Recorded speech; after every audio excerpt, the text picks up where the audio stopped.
The Vampire Diaries Season 8, Episode 13, The Lies Will Catch Up to You.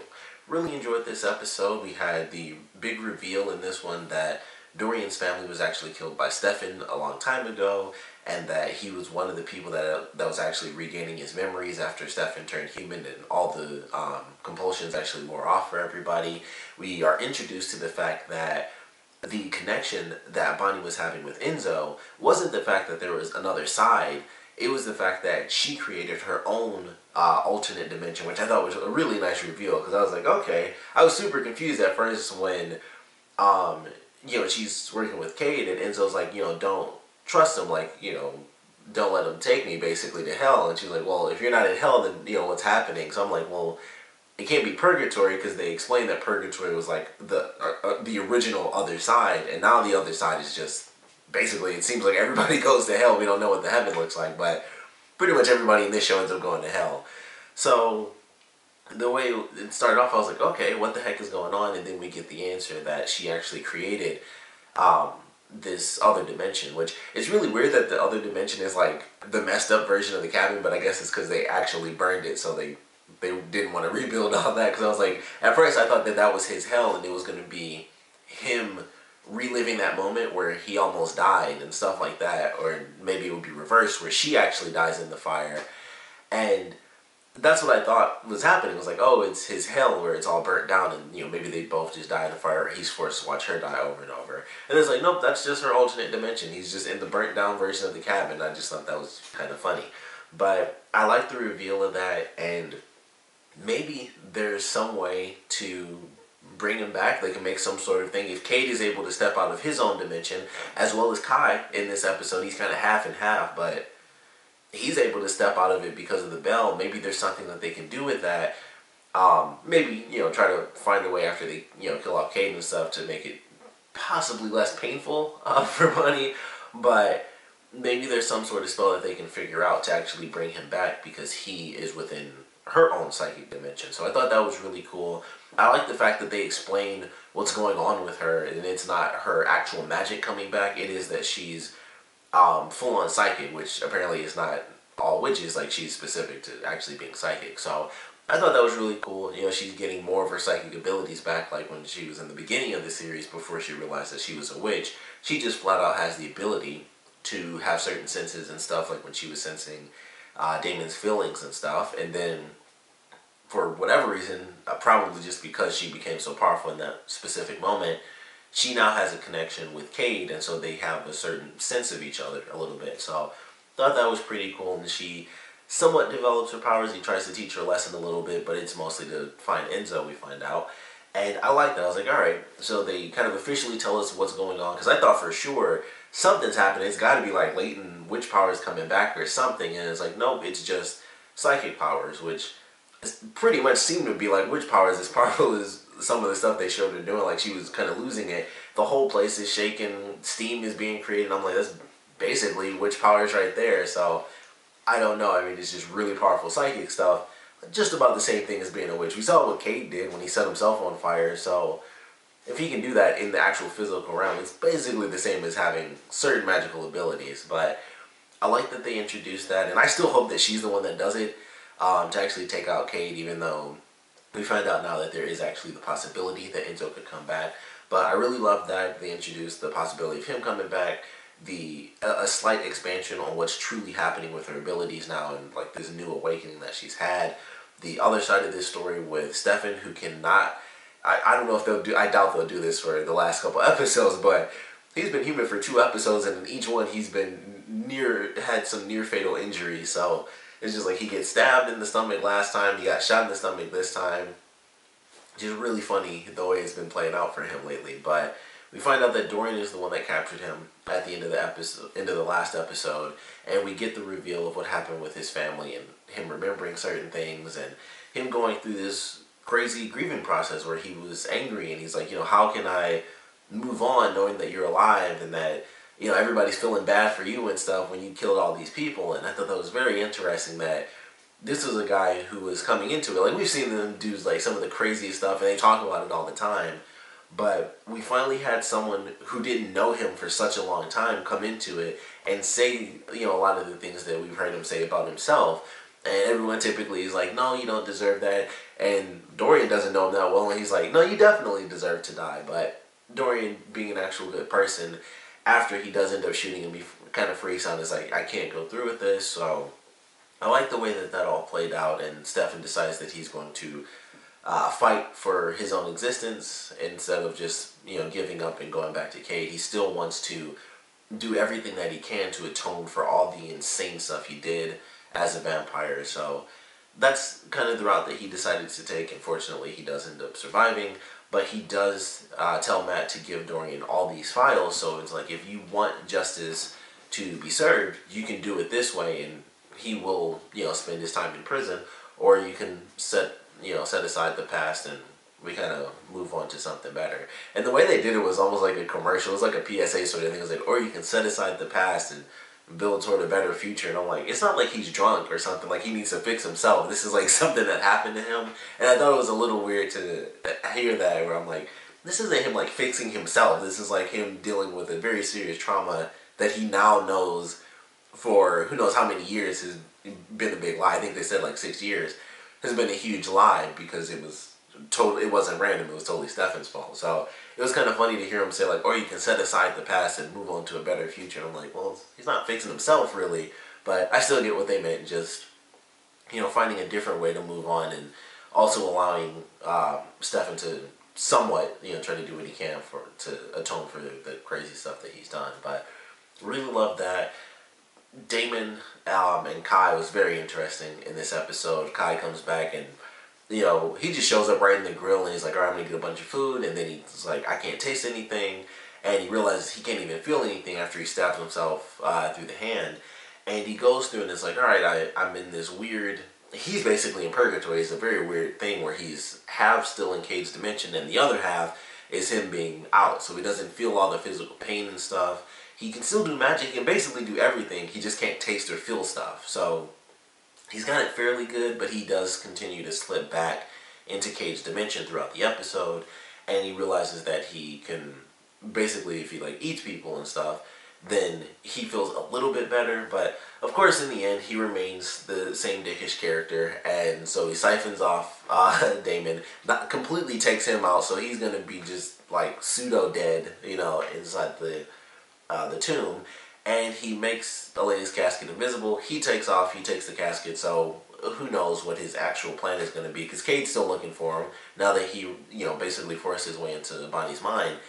He knows that he's out and within somewhere, you know, in Mystic Falls, so he's going to be looking for him for, I would assume, the last 3 episodes. He's going to try to get Kai until they end up defeating him, so that's going to be chaotic. And then the other chaotic thing is that we have the twins kind of really going into their psychic abilities, which I thought was very interesting, because I didn't even know that was something that they had, because I thought that they were just siphons. They're like siphons plus witches, so that's like an insanely deadly combination.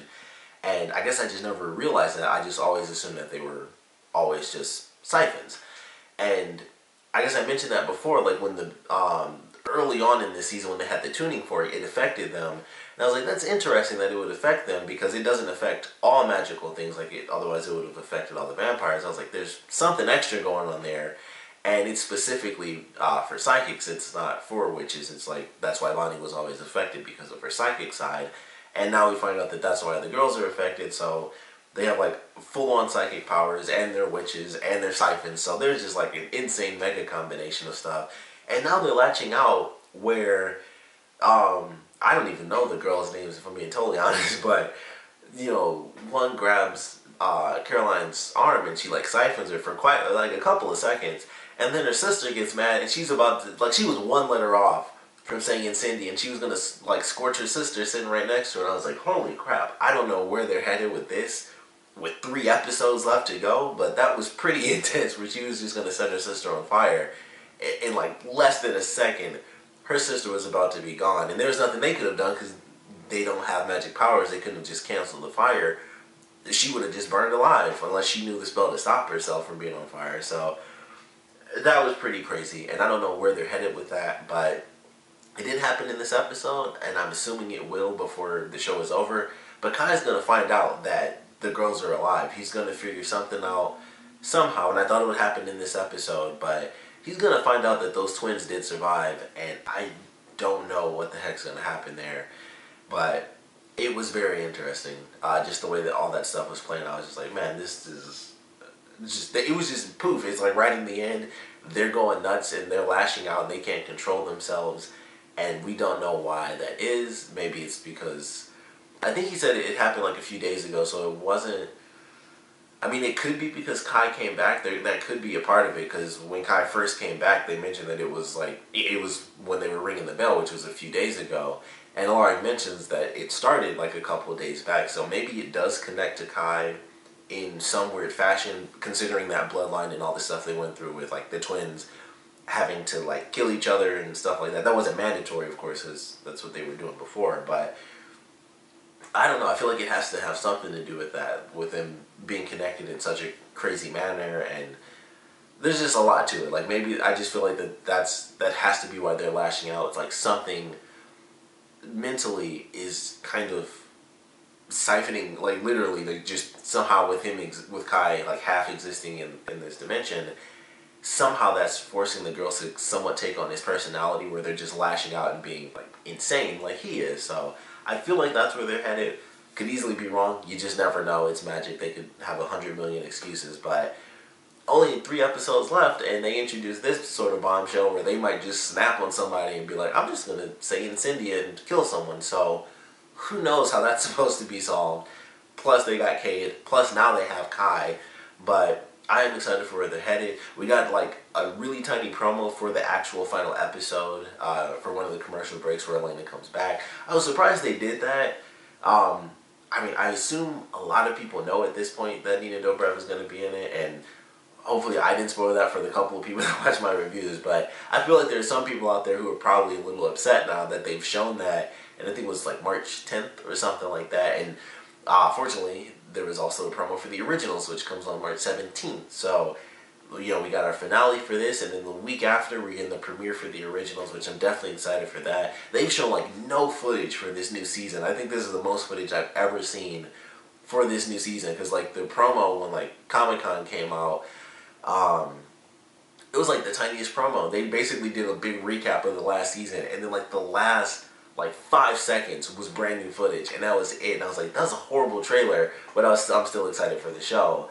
So this is definitely the most new footage that I've seen for the originals next season, and I'm excited for that. But you know, they got Elena at their school, and Stefan was there in that promo as well. But I'm excited to see where they're headed. I mean, I don't know if Cade's going to be defeated in the last episode, what they're going to do with Kai. Obviously, if she comes back, I would assume that means Kai was the one that did it. And if she's back, that means that both she and Bonnie get to be alive. If it is Kai, who knows? They might kill Bonnie again, because I've said it before. Bonnie and the Lark always got some problems happening. Who knows? But I am excited for where they're headed. Certainly enjoyed this episode. Got really chaotic towards the end. They're throwing in new stuff. Cade still can't be stopped. We got a little bit of hope with the Enzo thing, where he also kind of half showed up because Bonnie was calling to him from her own dimension, which I still think is really cool. But there's a lot for them to do in these last couple episodes, and they're putting a lot of good stuff in here. Had a great story with Caroline in this, where she's going through and kind of helping Stefan as he's suffering. And I really love that, where, you know, her and Matt are just taking these people in, and it's like, all right, well, we were trying to fix it this way and help you forget this and forget that. And we just hear, like, especially the first guy's story, where, you know, he loses his job, he loses his pension, he falls off the wagon. And it's just like, man, it's just like one little thing, and all this stuff happens. It's like, I don't know why I left my post, but I did. And then just a cascading effect, where it's like, it starts off simple, where he saves a criminal, or he tells somebody to go away and he kills somebody.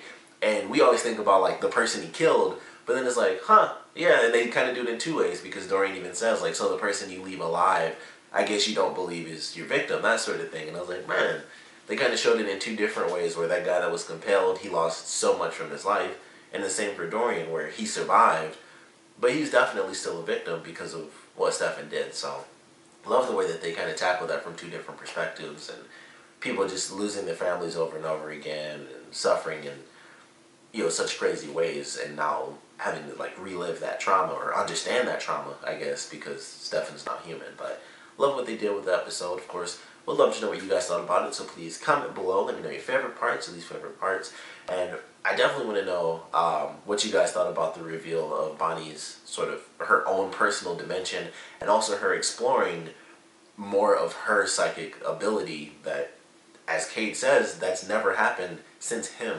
So considering some of the stuff that he's done, I don't know if she'll get to the point where she's like immortal or anything, because it's a different situation. Like, it happened for her because someone else died. He was dead and he created his own dimension, so I guess that's why he's immortal. It was like he made his own dimension that he existed within permanently. So it's a little different. I don't think they'll go to that point where it's like she's so powerful she becomes immortal too. That would be sweet, like she deserves it, but I don't think that's where it's headed. But I would love to know what you guys thought about the reveal in this episode, and also where you think they're taking it. I still, like I said, I really hope she's the one to do it. Even though we find out that there's hope that Enzo could come back, considering he's in her dimension, I still want her to be the one to kill Cade, because she suffers so much. Either her or Alaric. If something else goes wrong for him, if they both just teamed up and like chopped him in half, I don't know. But at this point, Bonnie's number one. I'm like, she needs to be the one to do it. But that's where I stand. Like I said, I want to know what you guys think about the reveal and where you think it's headed in these last 3 episodes. And of course, what you guys thought about this episode in general. So please comment below. Let me know. And thanks for watching.